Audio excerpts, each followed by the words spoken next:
સ્તવન કરું, સ્તવન કરું, સ્તવન કરું ઈસુ તારું. વચન સુણીને ગ્રહણ કરું સહુ, તેને પંથે ચાલુ. સ્તવન કરું, સ્તવન કરું, સ્તવન કરું ઈસુ તારું. નમસ્તે પ્રિય દર્શકો, સ્તવન બાઇબલ અભ્યાસ કાર્યક્રમમાં હું આપનું હાર્દિક સ્વાગત કરું છું. મિત્રો, તમને યાદ હશે કે હાલમાં આપણે તિમોથીના બીજા પત્રનો અભ્યાસ કરી રહ્યા છીએ. તેમાં આગળ વધતા આજે આપણે બીજા અધ્યાયની 1 થી 5 કલમો જોઈશું. મિત્રો, સેવામાં સક્રિય રહેવા માટે ઈશ્વરના વિશ્વાસી દીકરા કે દીકરીઓ તરીકે આપણે કેવી દોડવાની છે અને આપણી શું ફરજ છે તે વિશે આજે આપણે શીખીશું. તો ચાલો મિત્રો, આજના અભ્યાસમાં આગળ વધીએ અને પાઉલ મારફતે ઈશ્વર આપણને શું કહેવા માંગે છે તે સાંભળીએ.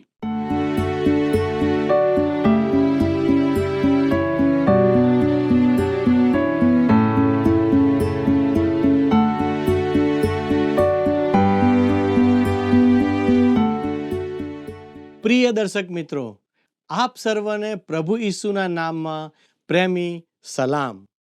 સ્તવન કાર્યક્રમ દ્વારા બાઇબલ અભ્યાસ કાર્યક્રમમાં આપણે ઈશ્વરના વચનોનો ક્રમબદ્ધ રીતે અભ્યાસ કરીએ છીએ. મિત્રો, આ દિવસોમાં આપણે સંત પાઉલના તિમોથીના બીજા પત્ર પર અભ્યાસ કરી રહ્યા છીએ. આજે આપણે બીજા અધ્યાયમાં આવી ગયા છે, જેનો ધ્યેય છે સેવામાં સક્રિય.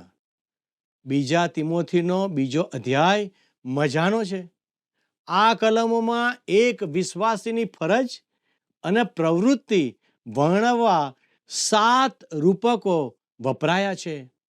જેમ જેમ આપણે અંત સમય તરફ આગળ વધતા જઈએ છીએ તેમ તેમ આ બાબતો આપણને સ્પર્શે તે જરૂરી છે. ભલાઓ, સંત પાઉલ તિમોથીને પુત્રના રૂપમાં જુએ છે. આવો બીજો તિમોથી 2:1 વાંચીએ. માટે મારા દીકરા, ખ્રિસ્ત ઈસુમાં જે કૃપા છે તેમાં તું સમર્થ થા. મિત્રો, પ્રેરિત પાઉલ અહીં માટે મારા દીકરા લખી પહેલા રૂપકની શરૂઆત કરે છે. દૈહિક રીતે તિમોથી પાઉલનો પુત્ર નહોતો, તે તેનો આત્મિક પુત્ર હતો, કારણ કે પાઉલની સેવાઓથી તે ઈસુ ખ્રિસ્ત પાસે આવ્યો હતો. ખ્રિસ્ત પરના વિશ્વાસ વડે ઈશ્વરનું બાળક તેમના કુટુંબમાં જન્મ લે છે. પહેલો પિતર 1:23 લખ્યું છે કે કેમ કે વિનાશી બીજથી નહીં પણ અવિનાશીથી દેવના જીવંત તથા સદાકાળ રહેનાર વચન વડે તમને પુનર્જન્મ આપવામાં આવ્યો છે. મિત્રો, તિમોથી ઈશ્વરના કુટુંબમાં હતો અને તે ઈશ્વરનું બાળક હતો. આ કારણોસર સંત પાઉલ તિમોથીને આવા શબ્દો લખે છે: ખ્રિસ્ત ઈસુમાં જે કૃપા છે તેમાં સમર્થ થા. પ્રિય મિત્ર, જો તમે પોતાના બળથી વિશ્વાસી જીવન જીવવા પ્રયત્ન કરશો તો તમે ભારે નિરાશામાં પડશો. તમને એમ લાગે કે હું થોડા નિયમો પાળી લઈશ અને પુખ્ત વિશ્વાસી બનવા માટે મારી બુદ્ધિ વાપરીશ, તો તમે નીતિ નિયમોમાં અટવાઈ જશો. સંત પાઉલે આ નિયમો આપ્યા નથી. આપણે ઈશ્વરની કૃપાથી ઉદ્ધાર પામ્યા છીએ અને હવે આપણે ઈશ્વરની કૃપાથી જીવવાનું છે અને તે કૃપામાં બળવાન થવાનું છે. મિત્રો, કુટુંબના દરેક બાળકને તેના પિતા ખૂબ પ્રેમ કરતા હોય છે. તેમ છતાં તેના ભલા માટે તે કેટલીક શિસ્ત પાલનની અપેક્ષા રાખતા હોય છે. બાળકો પોતાની મજામાં કોઈ નિયમો ન પણ પાળે. પિતા ગુસ્સે થાય અને શિક્ષા પણ કરે, પણ પિતાનો પ્રેમ કદી ઓછો થઈ જતો નથી. બાળક માતા પિતાના પ્રેમ અને તે પ્રેમને લીધે કરેલી શિક્ષાથી જ ઘરમાં અને બહાર વૃદ્ધિ પામતું જાય છે. પિતા અને માતાના પ્રેમાળ સ્વભાવના ફાયદા બાળકને થાય છે, ખરું ને?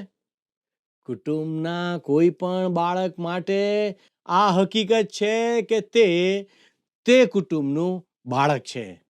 જ્યારે બાળક મોટું અને સમજણું થાય ત્યારે પ્રભુ ઈસુ પરના વિશ્વાસ દ્વારા તે ઈશ્વર પિતાના સંતાન તરીકે ઓળખાય છે. ઈશ્વર તેના પિતા બને છે. તે ઈશ્વરના કુટુંબનું બાળક બને છે. ઈશ્વરની કૃપા તેના પર રહે છે અને તે કૃપાથી તે પ્રગતિ કરે છે. મુશ્કેલીઓ આવે ત્યારે ઈશ્વરના પુત્ર તરીકે તેમને પ્રાર્થના કરીને કૃપાની માંગણી કરે છે. જેમના પર ઈશ્વર પ્રેમ કરે છે તેને તે શિક્ષા પણ કરે છે, જે આપણા ભલા માટે જ છે. ઈશ્વરથી દૂર જવાથી તમને મળેલી શિક્ષા ભારે લાગે, પણ ઈશ્વરની નજીક આવીએ ત્યારે તે શિક્ષા સરળ બની જાય છે. આપણે વિશ્વાસ કરનાર ઈશ્વરના પુત્ર છીએ. આ પુત્રપણું કેવું અદ્ભુત છે! તેથી પુત્રનું આ રૂપક કે ઉપમા પણ અજાયબ છે. મિત્રો, આપણે અમુક નિયમો પાડીને આપણી પોતાની જાતે વિશ્વાસી જીવન જીવી શકતા નથી. તે તો ઈશ્વરની કૃપાનું જીવન છે. તેથી તેમની કૃપાથી જ જીવાય છે. પ્રેરિત પાઉલ કહે છે, ખ્રિસ્ત ઈસુમાં જે કૃપા છે તેમાં તું સમર્થ થા. મિત્રો, આવો આપણે બીજો તિમોથી 2:2 વાંચીએ. જે વાતો ઘણા સાક્ષીઓ સમક્ષ તે મારી પાસેથી સાંભળી છે તે બીજાઓને પણ શીખવી શકે એવા વિશ્વાસુ માણસોને સોંપી દે. મિત્રો, સંત પાઉલ ભવિષ્ય માટે ખૂબ ચિંતાતુર હતો. જેમ આપણે આપણી સેવાને અંતે વિચારીએ છીએ કે હવે પછી કોણ ઈશ્વરના વચનોના શિક્ષણ અને ઉપદેશની સેવા કરશે, તેમ સંત પાઉલ પણ વિચારતો હતો. ઘણીવાર આપણે એલિયા જેવા સ્વભાવના બનીએ છીએ. તેણે પ્રભુને પુકાર્યું, ઓ પ્રભુ, હું એકલો જ બચી ગયો છું. પણ સત્ય એ છે કે ઈશ્વર આખા દેશમાં પોતાના સેવા કાર્યો માટે યોગ્ય યુવાનોને ઊભા કરી રહ્યા છે. હા, મૃત અને નિવૃત્ત સેવકોની એ ચિંતા હોવી જોઈએ કે ઈશ્વરનું વચન વિશ્વાસુપણે શીખવી શકે તેવા યુવાનો મંડળીમાંથી ઊભા થાય.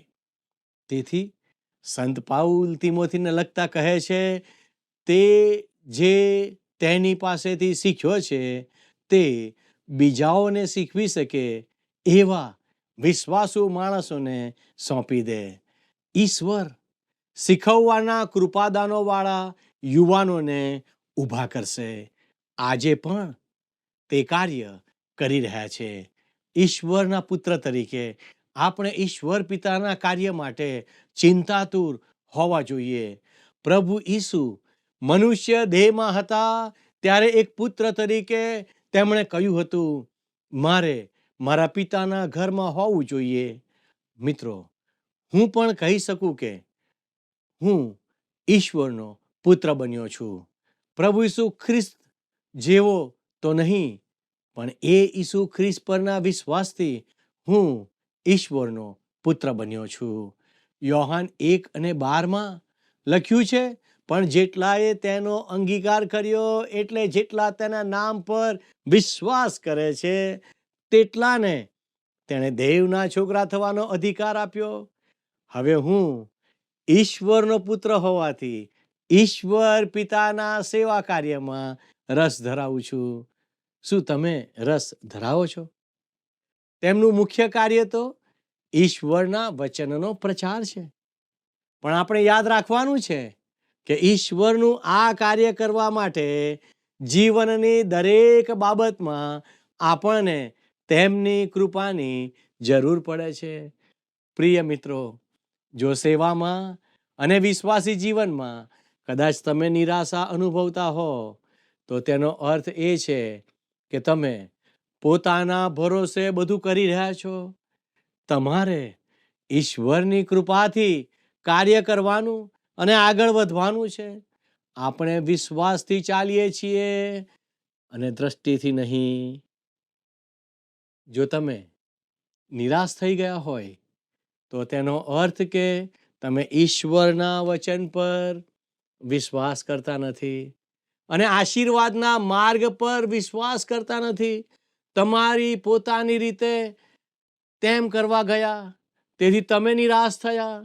ભવિષ્યમાં હું સારું કરી શકીશ એવું વિચાર્યું.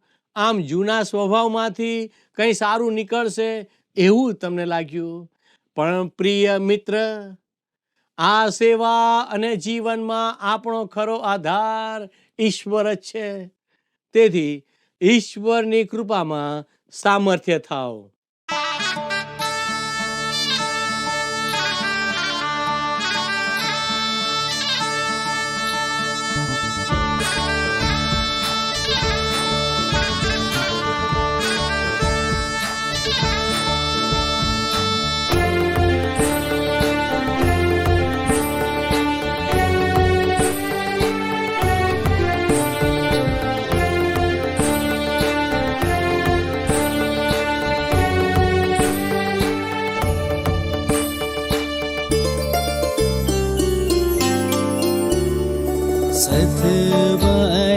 સતવારો યુવાનો તમે ઈસુનો રાખો.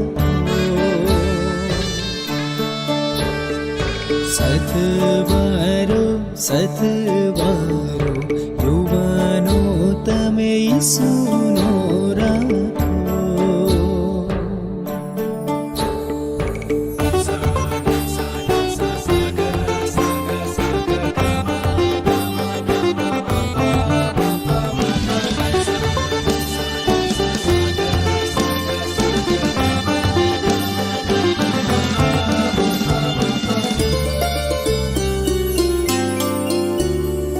જીવન દેવા આવ્યો રે ઈસુ આવની માહે.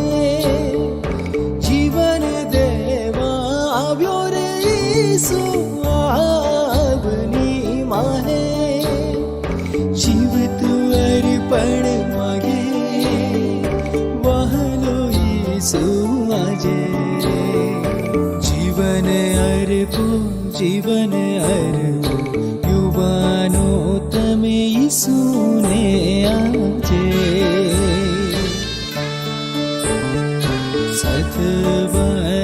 સતવારો યુવાનો તમે ઈસુનો રાખો.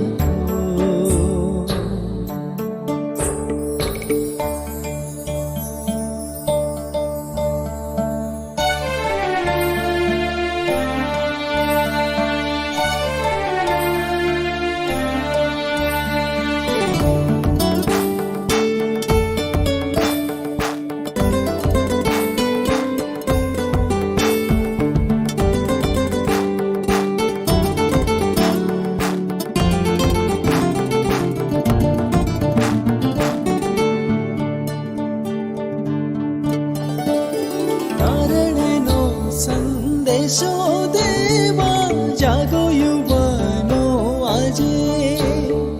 તારણનો સંદેશો દેવા જાગો યુવાનો આજે. જગવાના છોડો સમય બીતી જાય. જાગો યુવાનો યુવાની बीती जाए रे.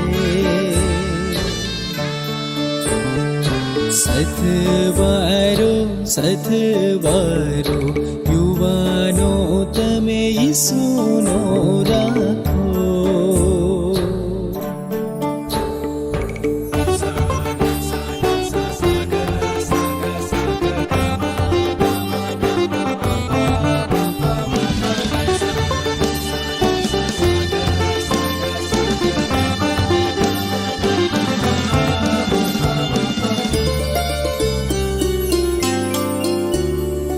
જીવન દે આવ્યો રે ઈસુ આવની માહે, જીવન દેવા આવ્યો રે ઈસુ આવની માહે, જીવ તું અર્પણ માગે વહાલો ઈસુ આજે, જીવન અર્પો જીવન અર્પો યુવાનો તમે ઈસુને આજે,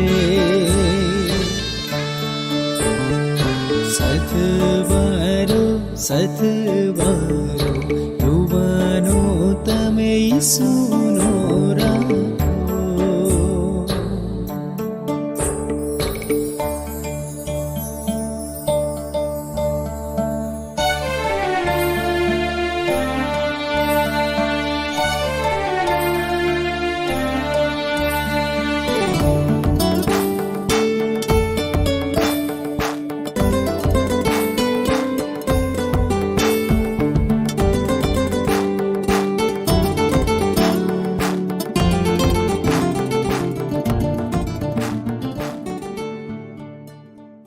બીજું રૂપક સારો સૈનિક છે, જે બીજો તિમોથી 2:3-4 જોવા મળે છે.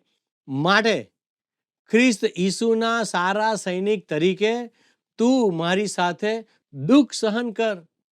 યુદ્ધમાં જનાર કોઈ સૈનિક સાંસારિક કામકાજમાં ગૂંથાતો નથી કે જેથી તે પોતાના ઉપરી અમલદારને સંતોષ પમાડે. મિત્રો, વિશ્વાસી વ્યક્તિ એક સૈનિક છે. ઈશ્વરનું બાળક સૈનિક કેવી રીતે હોઈ શકે? એફેસોના પત્ર 6 અધ્યાય જણાવે છે કે વિશ્વાસી વ્યક્તિ એક આત્મિક યુદ્ધ કરી રહી છે અને તેને ઈશ્વરના શસ્ત્રો પહેરવાની જરૂર છે. સંત પાઉલે આ મંડળીને લખ્યું, કેમ કે આપણું આ યુદ્ધ રક્ત તથા માંસની સામે નથી, પણ અધિપતિઓની સામે, અધિકારીઓની સામે, આ અંધકારરૂપી જગતના સત્તાધારીઓની સામે, આકાશી સ્થાનોમાં દુષ્ટતાના આત્મિક લશ્કરોની સામે. એ માટે તમે દેવના સર્વ હથિયારો સજી લો કે તમે ભૂંડે દિવસે સામા થઈ શકો અને બને તેટલું સર્વ કરીને તેની સામે ટકી શકો. જે એફેસોનો પત્ર 6 અધ્યાય 12 અને 13 લખ્યું છે.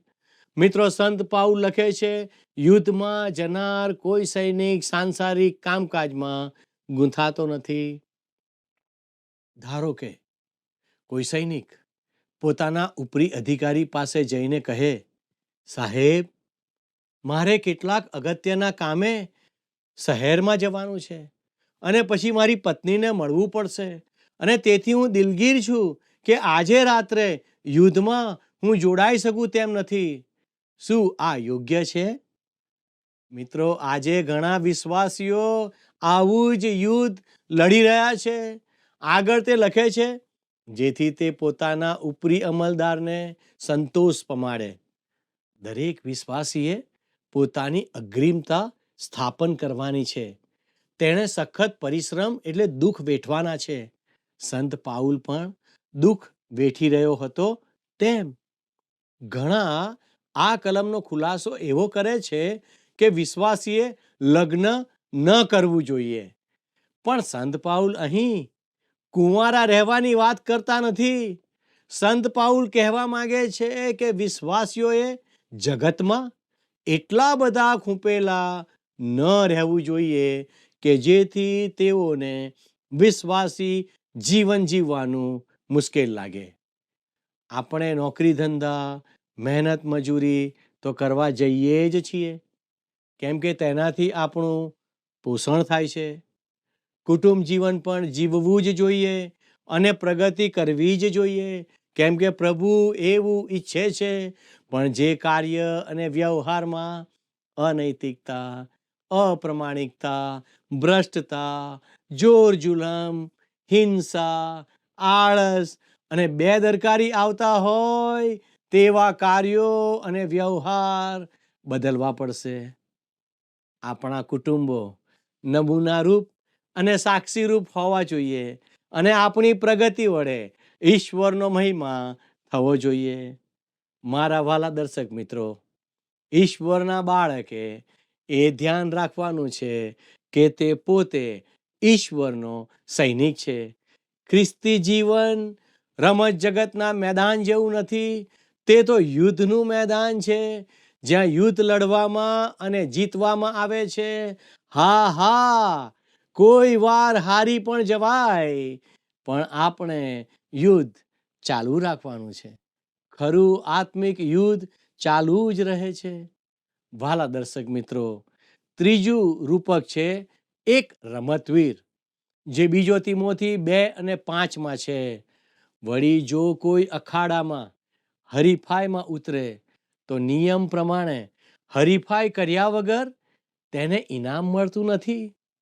અહીં સંત પાઉલ વિશ્વાસી વ્યક્તિને રમતવીર સાથે સરખાવે છે. હરીફાઈ, રમતની હરીફાઈ સૂચવે છે. તે જીતવા માંગે છે. જીતનાર બનવા માટે તે સઘળું કરે છે.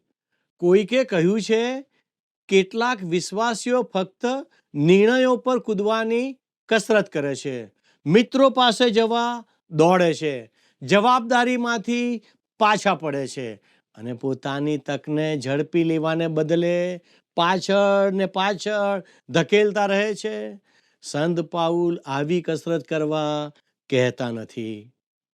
વિશ્વાસી જીવનને સંત પાઉલ રેસ કોર્સ અથવા ઘોડાદોડની હરીફાઈ જેવી કહે છે.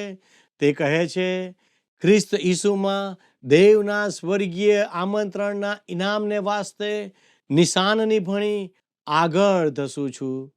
ફિલિપી 3:14 જણાવે છે. સંત પાઉલ એ પણ જણાવે છે કે તે પોતાના દેહને સંયમમાં રાખવા ઈચ્છે છે. જુઓ 1 કોરિન્થી 9:24-27. પાઉલનો ધ્યેય હતો કે વિશ્વાસી જીવનની દોડ એવી રીતે દોડવી જેથી પ્રભુ ઈસુ જે પેલે પાર છે તે તેને બદલો આપે અને કહે કે શાબાશ, સારા અને વિશ્વાસુ ચાકર. માથી 25:21 મુજબ ઈશ્વરના બાળકે હરીફાઈ કરવાની છે, આગળ દોડવાનું છે. ઈશ્વર ઈચ્છે છે કે તે હરીફાઈ જીતે. મારા વાલા મિત્રો, ઈશ્વરના બાળકે નિયમ મુજબ અને શરત મુજબ દોડવાનું છે. તેણે નિયમો પાળવાના છે. વિશ્વાસી જીવન જીવવા માટે કોઈ ટૂંકો માર્ગ નથી. ખ્રિસ્તી વિશ્વાસ કોઈ નાની સરળ વાત નથી. તે કોઈ નાના અભ્યાસક્રમ કે થોડા નીતિ નિયમો કે રીત રિવાજોનું પાલન નથી. ઈશ્વરે આપણને પવિત્ર ગ્રંથ બાઇબલ આપ્યું છે, જેમાં 66 પુસ્તકો છે. તે દરેક પુસ્તકના વચનો ખૂબ મહત્વના છે. વાલા દર્શક મિત્રો, ઈશ્વરનું જેવું મન અને વચન આપણને આપવા સંત પાઉલ જુદા જુદા ભાગોનું ચિત્ર લે છે. આપણે આખા બાઇબલનો અભ્યાસ કરવો જોઈએ. કોઈ રમતવીર દોરેલા પાટાઓનો કોઈ ખૂણો કાપી શકતો નથી. દરેક રમતના નિયમો ચુસ્તપણે પાડવા પડે છે. ઈશ્વરના બાળકે પણ આમ જ કરવાનું છે. જો જીતવું છે તો ટૂંકી રીત નહીં ચાલે. ઈશ્વરના નિયમો પ્રમાણે જીવનમાં આગળ વધતા રહો. શું તમે ઈશ્વરના નિયમો પાળવાનો નિર્ણય કરો છો?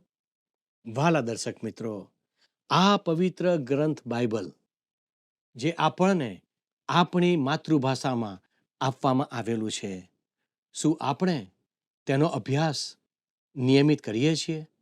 શું આપણે દરરોજ તેનું વાંચન કરીએ છીએ?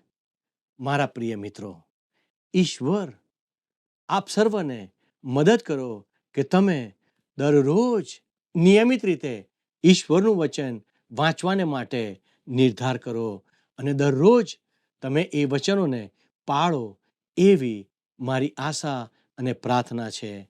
આવો આપણે પ્રાર્થના કરીએ. વાલા સ્વર્ગીય પિતા, અમે તમારો આભાર માનીએ છીએ. અમે તમારી સ્તુતિ કરીએ છીએ. કારણ કે તમે અમારા જીવનમાં અદ્ભુત કામ કરો છો. આ પવિત્ર વચન અમને અમારી માતૃભાષામાં તમે આપ્યું. દેવ, અમે તમારો આભાર માનીએ છીએ. તમે અમને મદદ કરો કે અમે નિયમિત રીતે તેનું વાંચન કરીએ, અને દેવ, અમે એ વચનોને પાળનારા બનીએ, અને અમે જ્યાં નોકરી કરીએ છીએ, અમે જે કામકાજ કરીએ છીએ, અમે જે ધંધો રોજગાર કરીએ છીએ, તેમાં અમે પાળનારા બની જઈએ. પવિત્ર પ્રભુ, તમે અમને મદદ કરો. અમારા કુટુંબોને તમારા આશીર્વાદથી ભરપૂર કરો. અમારી આ પ્રાર્થના ઈસુના નામમાં માગીએ છીએ. આમેન. વાલા દર્શક મિત્રો, જો આજનું પ્રસારણ આપને ગમ્યું છે, અને જો આજે તમે કોઈ ચોક્કસ નિર્ણય કર્યો છે, તો હું આપના ફોનની રાહ જોઈ રહ્યો છું. ઈશ્વર આપ સર્વને આશીષ આપો, અને ઈશ્વર આપ સર્વની સાથે રહો. એ જ પ્રાર્થના સાથે હું આપની વિદાય લઉં છું. આમેન. આ જગતનું રૂપ તમે ન ધરો, તમારા મનથી નવીન બનો. આ જગતનું રૂપ તમે ન ધરો, તમારા મનથી નવીન બનો. નવીનતાને યોગ્ય તમે પૂર્ણ રૂપાંતર પામો. નવીનતાને યોગ્ય તમે પૂર્ણ રૂપાંતર પામો. રૂપાંતર પામીએ, રૂપાંતર પામીએ, રૂપાંતર પામીએ, રૂપાંતર પામીએ. આ જગતનું રૂપ તમે ન ધરો, સંપૂર્ણ ઈચ્છા તેની જાણો. આ જગતનું રૂપ તમે ન ધરો, સંપૂર્ણ ઈચ્છા તેની જાણો. જીવંત વચનને ગ્રહણ કરી. પ્રિય મિત્રો, એક સૈનિક યુદ્ધમાં અને એક રમતવીર હરીફાઈમાં કેવી રીતે જીતે છે તે આજે આપણે શીખ્યા. મિત્રો, જેમ એક સારો સૈનિક પોતાની ફરજ વિશ્વાસપૂર્વક બજાવીને પોતાના શહેર કે રાજ્ય માટે યુદ્ધમાં સારી લડાઈ લડે છે અને અંતે તે જીતીને આવે છે, તે જ રીતે આપણને પણ ઈશ્વરના સૈનિક તરીકે પસંદ કરવામાં આવ્યા છે. આપણું આ યુદ્ધ જગતના ખોટા વાના સામે છે. તેથી આપણે ઈશ્વરના શસ્ત્રો પહેરીને શૈતાનને હરાવવાનો છે. તે માટે આપણે ઈશ્વરના સામર્થ્યની પણ જરૂર છે. તેથી આપણે દરરોજ ઈશ્વરની સાથે વચનો અને મનન દ્વારા, ગીતો દ્વારા અને પ્રાર્થના દ્વારા સંગત કરવાની જરૂર છે. આજના વ્યસ્ત જગતમાં શું તમારી પાસે ઈશ્વરના માટે સમય છે? જો તમે શૈતાનની સામે જીતવા માંગો છો, તો ઈશ્વરની સાથે સમય પસાર કરો. મિત્રો, આજનો પ્રશ્ન છે, પાઉલ ખ્રિસ્તી જીવનને કેવી હરીફાઈ કહે છે? એ. કોથળા દોડ, બી. વિઘ્ન દોડ, સી. ઘોડા દોડ અને ડી. દોડ. મિત્રો, ગત પ્રશ્નનો જવાબ છે સી. આસ્યા. પ્રિય મિત્રો, જો આજનું પ્રસારણ આપને આત્મિક યુદ્ધ લડવા પ્રેરણા આપી રહ્યું છે, તો આપના પ્રતિભાવો અમને ચોક્કસ જણાવતા રહેજો. અમારો સંપર્ક નંબર છે 94 29 37 56 10, 9429375610. આજના પ્રશ્નોનો જવાબ પણ અવશ્ય આપશો. આભાર. શું તમને આ કાર્યક્રમ ગમ્યો? અત્યારે જ અમને મિસ કોલ કરો.